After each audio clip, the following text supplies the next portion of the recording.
যারা গুরুত্বপূর্ণ আপডেট নিউজটা দেখার জন্য ক্লিক করেছেন, ভিডিওটি দেখতে লাইক দিয়ে কন্টিনিউ করা অনুরোধ জানাচ্ছি। আসসালামু আলাইকুম বন্ধুরা, সরকারি চাকরিজীবীদের জন্য বিরাট দুঃসংবাদ। 1 মিনিট আগেও অফিস ছাড়তে পারবেন না সরকারি চাকরিজীবীরা।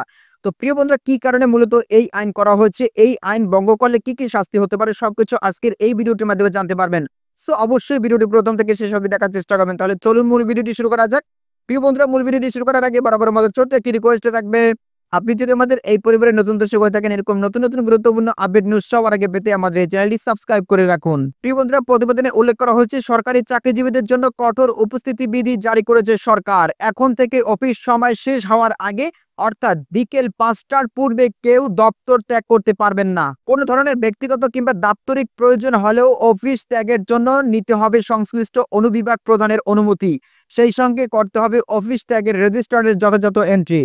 এই সংক্রান্ত নির্দেশনা দেওয়া হয়েছে সরকারি কর্মচারী নিয়মিত উপস্থিতি বিধিমালা 2019-এ। 2019 সালের আইন, বিচার ও সংসদ বিষয়ক মন্ত্রণালয় আওতাধীন আইন ও বিচার বিভাগের কর্মরত কর্মকর্তা কর্মচারীদের জন্য এই বিধিমালা প্রথম চালু করা হয়। এরপর ধাপে ধাপে তা অন্যান্য দপ্তরেও কার্যকর করা হচ্ছে।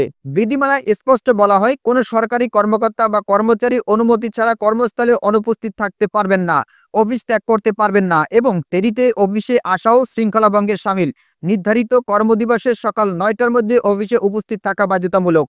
এছাড়া কেউ যদি যুক্তিসঙ্গত কারণ ছাড়াই নিয়ম ভঙ্গ করেন, তবে তার বিরুদ্ধে নেওয়া হবে প্রশাসনিক শাস্তিমূলক ব্যবস্থা।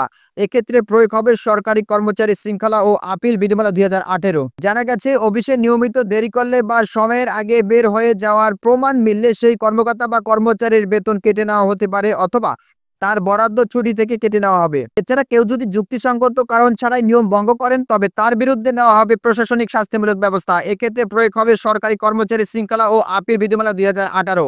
জানা গেছে, অফিসে নিয়মিত দেরি করলে বা সময়ের আগে বের হয়ে যাওয়ার প্রমাণ মিললে সেই কর্মকর্তা বা কর্মচারীর বেতন কেটে নেওয়া হতে পারে অথবা তার বরাদ্দ ছুটি থেকে কেটে নেওয়া হবে। কেউ যদি একাধিকবার নিয়ম ভঙ্গ করেন, তাহলে 7 দিনের মূল বেতনের সমপরিমাণ অর্থ কেটে নেওয়ার বিধানও রয়েছে। প্রিয় সরকারি চাকরিজীবীরা, আশা করি আপনারা আপডেট নিউজটি সম্পর্কে বিস্তারিত জানতে পেরেছেন। এখন যে নতুন আইন করা হচ্ছে, এই আইনের ব্যাপারে আপনাদের ব্যক্তিগত মতামত কি, অবশ্যই কমেন্ট করে জানাবেন। পরবর্তীতে নতুন কোনো ভিডিও নিয়ে আপনাদের মাঝে হাজির হব। সবাই ভালো থাকবেন, সুস্থ থাকবেন। আমাদের ইউটিউব চ্যানেলটি সাবস্ক্রাইব করে আমাদের চ্যানেলের সাথে থাকবেন। ধন্যবাদ সবাইকে।